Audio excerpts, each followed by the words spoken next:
નમસ્કાર વિદ્યાર્થી મિત્રો, ગયા વિડીયોની અંદર આપણે સૂક્ષ્મજીવોનો વેપારી ઉપયોગ એ બધું જોયું, બરાબર. હવે આપણે આગળનો ટોપિક છે રસી એટલે કે વેક્સિન. જોઈએ, જ્યારે રોગકારક સૂક્ષ્મજીવ આપણા શરીરમાં પ્રવેશે છે ત્યારે તેની સામે લડત આપવા માટે આપણું શરીર એન્ટીબોડી ઉત્પન્ન કરે છે. મિત્રો, આ એન્ટીબોડી એ શું છે? તો આપણા શરીરની અંદર એક એવું સૈન્ય છે જે બહારથી જે શત્રુઓ આવે છે, એટલે સૂક્ષ્મજીવો રૂપે જે શત્રુઓ આવે છે બહારથી, તો એ આપણા શરીરની અંદર જે સૈન્ય છે એ સક્રિય થઈ જાય છે અને એની સામે શું કરે છે? લડત આપે છે અને આપણને એ સૂક્ષ્મજીવો સામે રક્ષણ આપવાનું કાર્ય કરે છે. તો આ જે સૈન્ય છે, તો એ સૈન્યને આપણે શું કહીએ છીએ? એન્ટીબોડી કહીએ છીએ. તો એ આપણું શરીર શું કરે છે? એન્ટીબોડી ઉત્પન્ન કરે છે. તો શરીરને એ પણ યાદ રહે છે કે એ જ સૂક્ષ્મ જીવ જ્યારે આપણા શરીરમાં પુનઃ પ્રવેશે તો તે જ એન્ટીબોડી વડે તેની સામે કેવી રીતે લડત આપી શકાય.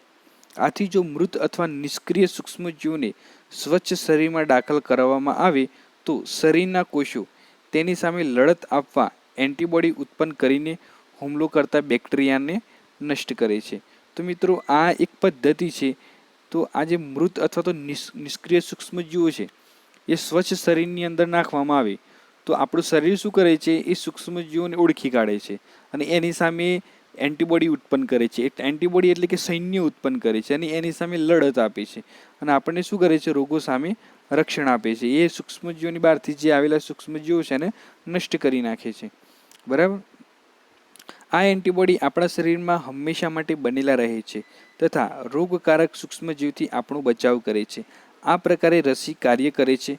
કોલેરા, ટ્યુબરક્યુલોસિસ, શીતળા, કમળો જેવા રોગો રસી દ્વારા અટકાવી શકાય છે. મિત્રો, આપણા દેશની અંદર આ બધી જે રસીઓ છે એટલે કે વેક્સિન, તો એ આજે કોલેરા છે, ટ્યુબરક્યુલોસિસ છે, શીતળા છે, કમળો છે જેવા રોગો શું કરે છે? રસી દ્વારા અટકાવી શકાય છે. તો એની ચોક્કસ રસી છે. તો જુઓ, આ એડવર્ડ જેનર, તો એડવર્ડ જેનરે શું કર્યું હતું? તો 1798માં શીતળા માટેની રસીની શોધ કરી હતી. આ તમારે યાદ રાખવાનું છે ખાસ. તમારા બાળપણમાં તમને પણ અનેક રોગો સામે રક્ષણ મેળવવા માટે રસી મૂકવામાં આવી હશે. શું તમે આ રોગોની યાદી તૈયાર કરી શકો છો? મિત્રો, તમે ચોક્કસથી તમે નાના હશો ત્યારે તમને ઘણી બધી રસીઓ મૂકવામાં આવી છે. તો તમે તમારા માતા પિતા સાથે ચર્ચા કરજો કે તમને કઈ કઈ રસી મુકાવી હતી, એનું લિસ્ટ બનાવજો તમે, બરાબર. બધા બાળકોને રોગો સામે સુરક્ષાની આવશ્યકતા હોય છે. જરૂરી રસી નજીકની હોસ્પિટલમાં ઉપલબ્ધ હોય છે. બાળકોને પોલિયોથી બચાવવા માટે તમે ટેલિવિઝન પર તેમજ સમાચાર પત્રોમાં પોલિયોના રસીકરણ માટેનું વિજ્ઞાપન તો જોયું જ હશે. વાસ્તવમાં તો બાળકોને આપવામાં આવતા પોલિયોના ટીપા એ એક રસી જ છે. શીતળા વિરુદ્ધ વિશ્વવ્યાપી અભિયાન ચલાવવામાં આવ્યું. પરિણામ સ્વરૂપે વિશ્વના મોટા ભાગોમાંથી શીતળાને દૂર કરી શકાયો. આજકાલ સૂક્ષ્મજીવોમાંથી રસીનું ઉત્પાદન મોટા પાયે કરવામાં આવે છે જેનાથી મનુષ્ય તેમજ પ્રાણીઓને અનેક રોગોથી બચાવી શકાય છે. મિત્રો, આ જે રોગો છે તો એ રોગો સામે શું કરે છે? આપણા વૈજ્ઞાનિકો એની સામે રસીની શોધ કરે છે કે જેથી કરીને આ પ્રાણીઓ સહિત જે મનુષ્યો છે એ શું કરે છે? એમને વિવિધ રોગો સામે બચાવી શકાય છે. પછી નેક્સ્ટ ટોપિક છે આપણો ભૂમિની ફળદ્રુપતામાં વધારો. તો કેટલાક બેક્ટેરિયા વાતાવરણમાં રહેલ નાઇટ્રોજનનું સ્થાપન કરી શકે છે. આ પ્રકારે ભૂમિમાં નાઇટ્રોજનનું પ્રમાણ વધે છે અને જેનાથી ભૂમિની ફળદ્રુપતામાં વધારો થાય છે. મિત્રો, કેટલાક બેક્ટેરિયા એવા છે કે શું કરે છે? વાતાવરણમાં જે નાઇટ્રોજન છે એ નાઇટ્રોજનનું સ્થાપન ભૂમિની અંદર કરે છે. તો જેના કારણે શું થાય છે? ભૂમિની ફળદ્રુપતા વધે છે અને એની અંદર આ જે છોડ હોય એનો વૃદ્ધિ અને વિકાસ સારી રીતે થઈ શકે છે. આ સૂક્ષ્મજીવોને સામાન્ય રીતે જૈવિક નાઇટ્રોજન સ્થાપક કહે છે.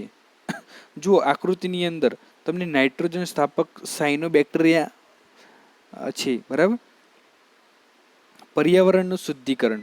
તો સ્કૂલમાં માંડીને કુદરતી ખાતર બનાવતા જોઈને પહેલી અને બુજુએ તેમના મિત્રો સાથે ઘરમાંથી, બગીચામાંથી પર્ણો તેમજ ફળ શાકભાજીનો કચરો એકત્રિત કરીને નિકાલ માટે બનાવવામાં આવેલ એક ખાડામાં નાખ્યું. કેટલાક સમય પછી તેનું વિઘટન થયું અને કુદરતી ખાતરમાં રૂપાંતરિત થઈ ગયું.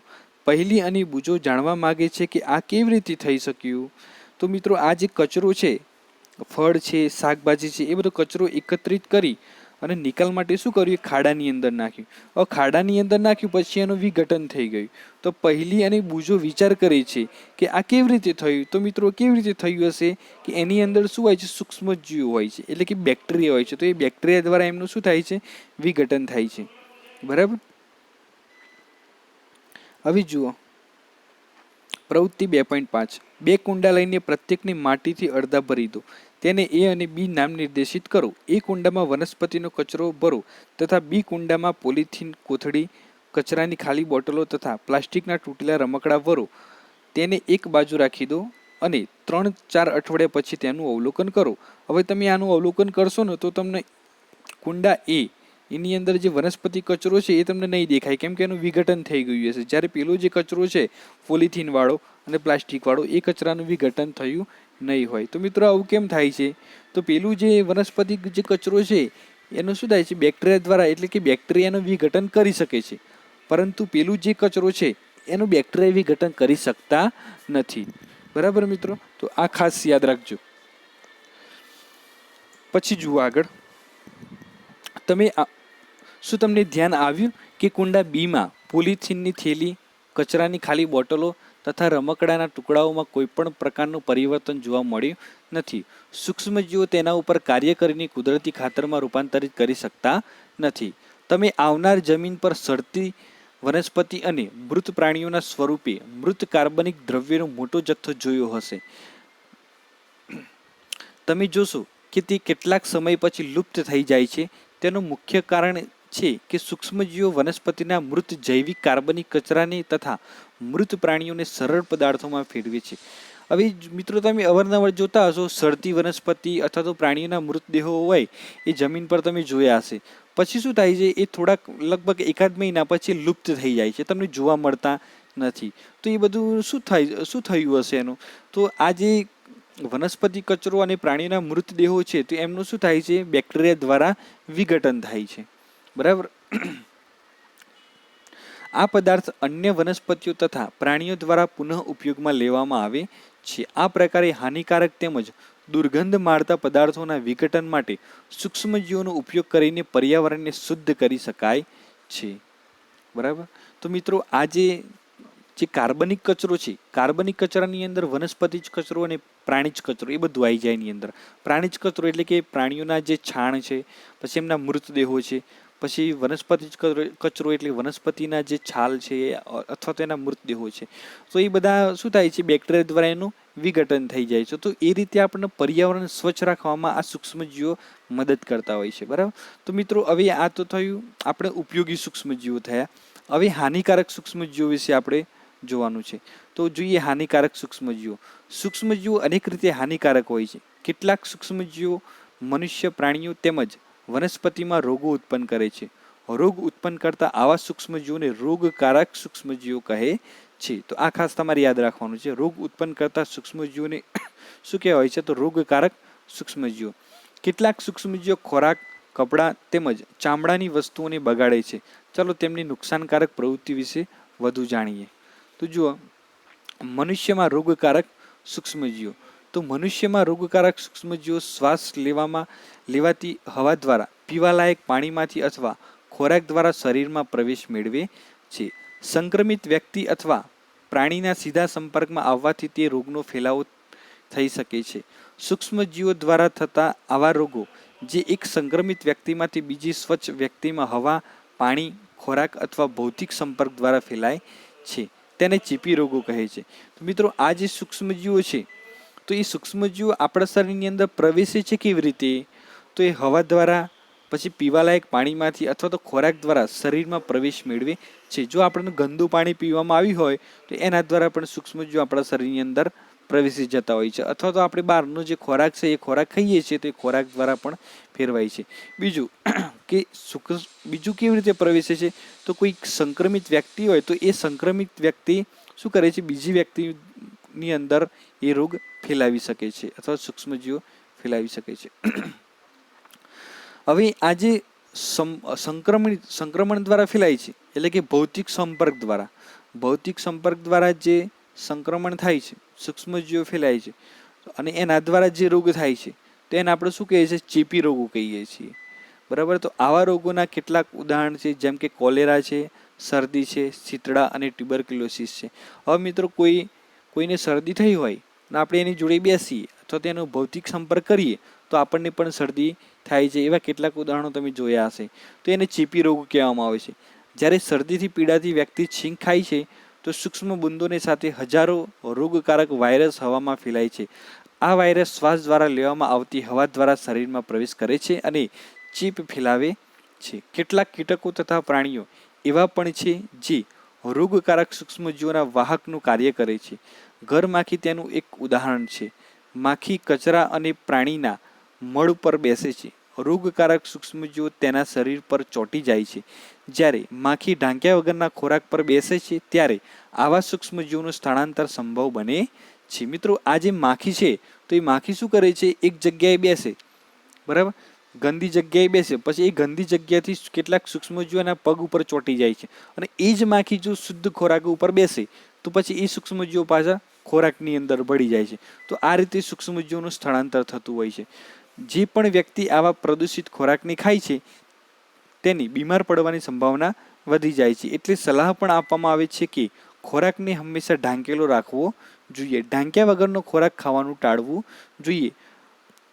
અહીં મિત્રો એક ઉદાહરણ છે માદા એનોફિલિસ મચ્છર. તેનું અન્ય ઉદાહરણ છે જે મેલેરિયાના પરોપજીવીનું વાહક છે. આ મેલેરિયા છે તો એ મેલેરિયા કોના દ્વારા થાય છે? તો માદા એનોફિલિસ મચ્છર. આ તમારે ખાસ યાદ રાખવાનું છે. માડા એડિસ મચ્છર જે ડેન્ગ્યુ વાયરસનું વાહક છે. ડેન્ગ્યુ કોના દ્વારા થાય છે? તો માડા એડિસ મચ્છર દ્વારા. આપણે મેલેરિયા અથવા ડેન્ગ્યુનું નિયંત્રણ કેવી રીતે કરી શકીએ? પછી જો અહીં બધા મચ્છર પાણીમાં પ્રજનન કરે છે. આપણે ક્યાંય પણ પાણીને જમા થયેલું રાખવું જોઈએ નહીં. કુલર, ટાયરો તેમજ ફૂલદાની વગેરેમાં ક્યાંય પણ પાણીને એકત્રિત થવા ન દો. એટલે કે આપણી આસપાસના સ્થાનોને સ્વચ્છ તેમજ શુષ્ક રાખીને આપણે મચ્છરોની પેદા થતા રોકી શકીએ છીએ. એવા ઉપયોગોની યાદી બનાવવાનો પ્રયાસ કરો જેને અપનાવવાથી મેલેરિયાનો ફેલાતો અટકાવી શકાય. મિત્રો, અહીં સરસ મજાનો કોઠો છે. એ કોઠાનો તમે સરસ એવો ચાર્ટ બનાવજો. એ ચાર્ટ બનાવીને ચોંટાડજો અને એ ચાર્ટને રોજ તમે જોજો તો એને જોવાથી શું થશે? તમને સરસ રીતે યાદ રહી જશે. તો જો અહીં માનવ રોગ છે, રોગકારક સૂક્ષ્મજીવ છે, ફેલાવાની રીત છે અને બચવાના સામાન્ય ઉપાયો છે. મિત્રો, ચોક્કસથી જરૂરથી તમે આ અભ્યાસ કરજો, કોઠો બનાવજો, ઘરે દોરજો અને લખજો એને, તો તમને સરસથી યાદ રહી જશે. તો જુઓ આ કોઠો જોઈએ આપણે. ટ્યુબરક્યુલોસિસ છે પહેલાં તો રોગકારક સૂક્ષ્મજીવ કયો છે? તો બેક્ટેરિયા. ફેલાવાની રીત હવા, બરાબર. પછી છે ઓરી. તો ઓરી કોના દ્વારા ફેલાય છે? તો વાયરસ દ્વારા. ફેલાવાની રીત હવા. પછી છે અછબડા. અછબડા પણ વાયરસ દ્વારા ફેલાય છે અને એ હવા દ્વારા ફેલાય છે. પછી પોલિયો છે, એ પણ વાયરસ દ્વારા ફેલાય છે. એ હવા અને પાણી દ્વારા ફેલાય છે. એનાથી બચવાના ઉપાયો કયા છે? તો દર્દીને સંપૂર્ણ રીતે અન્ય વ્યક્તિઓથી અલગ રાખો. દર્દીની વ્યક્તિગત વસ્તુઓ અન્યથી અલગ રાખો. યોગ્ય ઉંમરે રસી મુકાવો.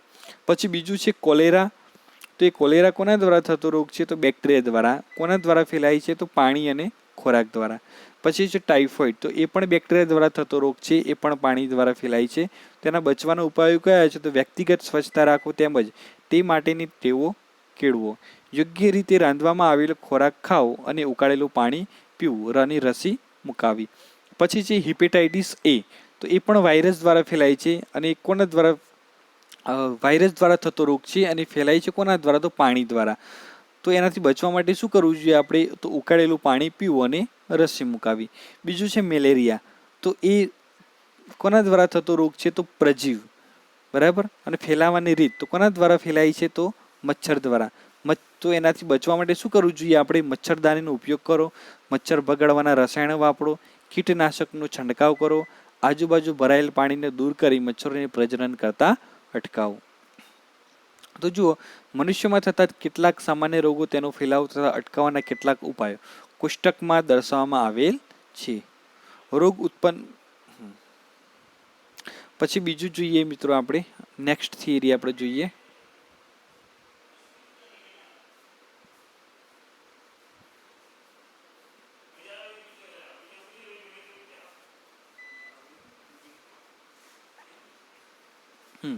પ્રાણીઓમાં રોગકારક સૂક્ષ્મજીવો.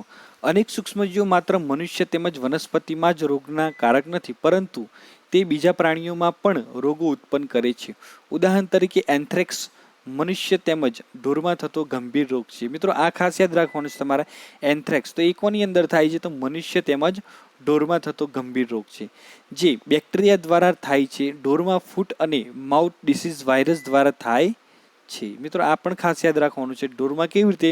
તો ફૂટ અને માઉથ ડિસીઝ વાયરસ દ્વારા થાય છે. પછી જોઈએ આપણે વનસ્પતિમાં રોગકારક સૂક્ષ્મજીવો. અનેક સૂક્ષ્મજીવો ઘઉં, ડાંગર, બટાટા, શેરડી, સંતળા, સફરજન વગેરે વનસ્પતિઓમાં રોગના કારક છે. રોગના કારકો પાકના ઉત્પાદનમાં ઘટાડો કરે છે. કોષ્ટક 2.2 કેટલાક વનસ્પતિ રોગ દર્શાવવામાં આવ્યા છે. કેટલાક રસાયણોનો ઉપયોગ કરવાથી સૂક્ષ્મજીવો પર નિયંત્રણ લાવી શકાય છે. તો કયા કયા રોગો છે મિત્રો? જો કોષ્ટક 2.2 એની અંદર છે વનસ્પતિ રોગ સૂક્ષ્મજીવો ફેલાવાની રીત. તો પહેલો છે સાઇટ્રસ કેન્કર. તો આ કયા સૂક્ષ્મજીવ દ્વારા ફેલાય છે? તો બેક્ટેરિયા દ્વારા. અને ફેલાવાની રીત છે હવા.